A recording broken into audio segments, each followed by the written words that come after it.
Movie के शुरुआत में नीमो नाम के एक छोटी बच्ची को दिखाया जाता है जो अपने पिता के साथ एक आइलैंड के छोटे से लाइट हाउस में रहती है। नीमो बचपन से ही यहीं रहती है, इसलिए इस जगह को बहुत ज्यादा पसंद करती है। एक दिन नीमो के पिता कहते हैं, अगर तुमने मेरे एक सवाल का सही सही जवाब दिया तो मैं तुम्हें इस लाइट हाउस की चाबियां दे दूंगा। नीमो के पिता का सवाल होता है, लाइट हाउस क्यों बनाया जाता है? जिस पर नीमो जवाब देती है, सिर्फ कोई डायरेक्शन देने के लिए, उन्हें सही रास्ता बताने के लिए। उसके बाद नीमो के पिता कहते हैं, यह जवाब सही नहीं है और तुम जिस दिन सही जवाब दोगी यहाँ का इंचार्ज मैं तुम्हें बना दूंगा। रात को सोते समय नीमो के डैड उसे एक कहानी सुनाते हुए कहते हैं, एक दिन मैं और मेरा दोस्त समुद्र में असरफी मोतियां ढूंढने गए थे, लेकिन उसी वक्त तूफान की लहरें आई और मेरा दोस्त कहीं गुम हो गया और आज तक पता नहीं चला कि वह कहाँ गया। तभी उसके डैड को एक मैसेज मिलता है कि समुद्र में तूफानी लहरें आई हैं, इसलिए उन्हें अभी काम पर आना होगा। उसके बाद नीमो के डैड वहाँ से चले जाते हैं। आधी रात को नीमो की आंखें खुलती है। वो देखती है कि उसका छोटा सा आइलैंड और उसका लाइट हाउस समुद्र के लहर के चपेट में आ गया है। नीमो भी पानी में बहने लगी थी। उसकी नजर अपने पिता पर पड़ती है जो उसे बचाने के लिए आ रहे होते हैं। उसी समय एक वाटर मॉन्स्टर आकर उन्हें अपने अंदर खींच लेता है। तभी अचानक उसकी आंखें खुलती है और हमें पता चलता है कि यह सिर्फ एक सपना था। जब वो बाहर आती है तो देखती है कि उसके पास कुछ समुद्री गार्ड आए हैं। वो नीमो को उसके पिता की मौत का खबर लेकर आए होते हैं। नीमो बहुत ज्यादा दुखी होती है, वो अंदर से एकदम टूट गई थी। वो गार्ड कहती है, तुम्हारे पिता चाहते हैं मेरे मरने के बाद नीमो शहर जाकर अपने अंकल के पास रहे, लेकिन नीमो यह लाइट हाउस छोड़कर जाना नहीं चाहती थी। उसने अपनी पूरी बचपन यही गुजारी है। आखिरकार उसे अपने अंकल के पास जाना ही पड़ता है। उसके अंकल बहुत बड़े अमीर बिजनेसमैन थे। उसके अंकल नीमो को अपने साथ रखने पर बहुत खुश भी थे। नीमो के पिता के मरने पे नीमो डिप्रेशन में थी। रात को जब नीमो की आंखें खुलती है तो देखती है उसका खिलौना अब जिंदा हो गया है और उसका बेड अपने पैरों पर चल रहा है। उसके बाद बेड नीमो को खिड़की के रास्ते पानी से होते हुए एक अलग दुनिया में ले जाता है, जहाँ नीमो की फिलिप नाम के एक आदमी से मुलाकात होती है। फिलिप के सिर पर 2 बड़े बड़े सिंह होते हैं। फिर फिलिप नीमो को उसके डैड के बारे में पूछता है। नीमो मायूस होकर अपने पिता के मौत के बारे में बताती है। फिलिप भी यह सुनकर बहुत दुखी होता है और कहता है, तुम्हारे पिता से मुझे एक नक्शा चाहिए था।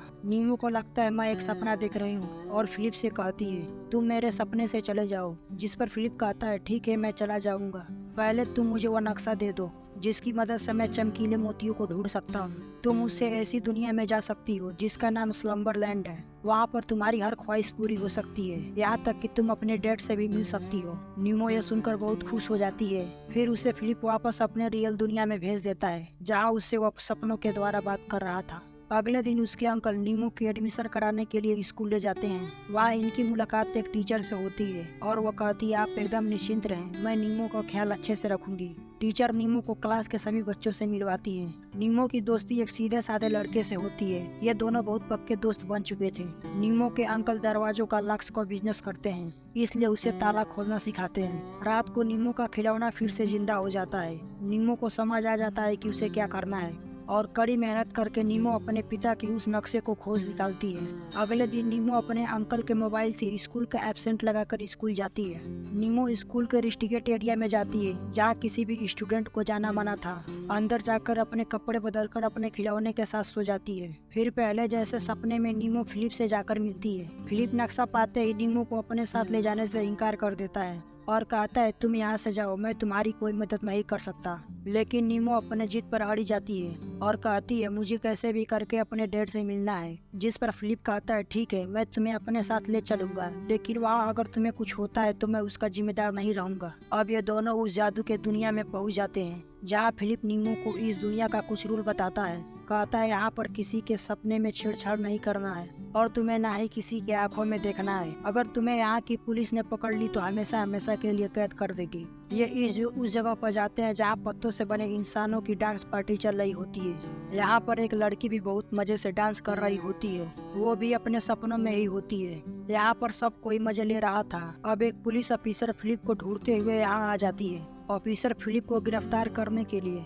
आती है। उससे पहले वही मॉन्स्टर हमला कर देता है जिसने नीमो के पिता को मारा था। लेकिन फिलिप नीमो को बचाकर एक दूसरे सुरक्षित जगह पर ले जाता है और कहता है यह सब तुम्हारे वजह से हुआ है, ये मॉन्स्टर तुम्हारे सपनों की वजह से यहाँ पर आया है। फिर नीमो सपनों के दुनिया से गायब होकर असल दुनिया में आ जाती है और उसके अंकल उसे स्कूल से लेने आए होते हैं। अपने अंकल के साथ चली जाती है जहाँ वो एक बोट से गिफ्ट करते हैं, लेकिन नीमो उसे लेने से मना कर देती है और कहती है ये मुझे नहीं चाहिए, आप अपने पास ही रखिए। डिनर के समय उसके अंकल उसे समझाते हैं तुम्हारे डैड के जाने से तुम्हारी जिंदगी अभी खत्म नहीं हुई है, अभी तुम बच्ची हो, तुम्हारी पूरी जिंदगी अभी बाकी है। लेकिन नीमो अपने डैड के मौत के सदमे से अभी भी बाहर नहीं आई थी। रात को सोने के बाद नीमो फिर अपने सपनों की दुनिया में चली जाती है जहाँ फिलिप उसे डैड का नक्शा दे देता है और कहता है ये लो और अपने घर जाओ। जिस पर नीमो कहती है मेरा कोई घर नहीं है, मुझे बस अपने डैड से मिलना है। यह कहकर अपनी सफर जारी रखते हैं। चलते चलते नीमो फिलिप से कहती है तुम अपने असल जिंदगी में क्या हो। फिलिप कहता है मैं नहीं जानता हूँ कि मैं कौन हूँ,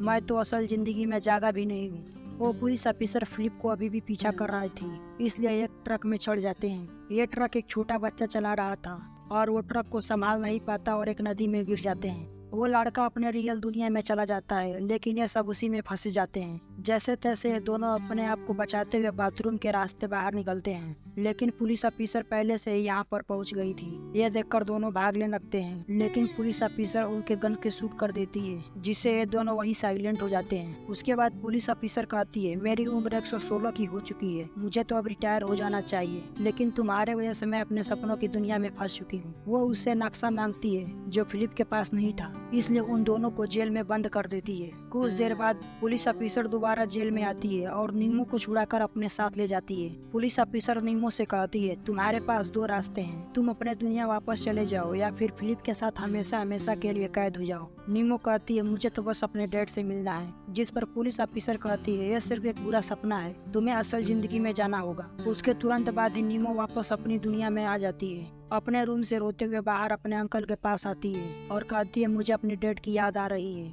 नीमो को मनाने के लिए उसे एक पुरानी वीडियो दिखाते हैं ताकि उसका मनोरंजन हो जाए और कुछ समय के लिए डिप्रेशन से बाहर एंजॉय कर सके। नीमो देखती है कि वीडियो में सेम फिलिप जैसा ही कपड़ा पहने हुए हैं। अंकल कहते हैं तुम्हारे पिता और पहले में ऐसे ही खेलते थे, जब तुम्हारे पिता के जिंदगी में तुम्हारी मोम आई तो वो दुनिया घूमने निकल पड़े और मैं अकेला ही रह गया। यह कहते ही वे नीमो के अंकल बहुत ज्यादा उदास हो जाते हैं। अगले दिन जब नीमो स्कूल जाती है तो उसी जगह पर जाकर सो जाती है और सपनों की दुनिया में जाकर फिलिप के लॉकअप का ताला खुलती है और अपने हाथ बाहर लेकर आती है। जाते समय पुलिस ऑफिसर इन्हें देख लेती है। इस बार नीमो उसी के गन से उसे पॉइंट कर देती है। फिलिप उसके साथ फोटो भी खिंचवाता है। यह भागते हुए एक बार फिलिप पहाड़ी की तरफ आ जाते हैं, लेकिन पुलिस ऑफिसर इनका पीछा करते हुए यहाँ पर भी आ जाती है। ये दोनों उससे बचने के लिए पहाड़ी पर से कूद जाते हैं और एक बड़े से पंछी पर बैठकर ऐसी जगह पर पहुँचते हैं जहाँ एक छोटा सा घर होता है। घर के अंदर पहुंचकर नीमो फिलिप से कहती है मैं जानती हूँ तुम असल जिंदगी में कौन हो। उधर असल जिंदगी में नीमो के टीचर उसे जगा देती है और उसके अंकल को बुलाकर पूछती है तुम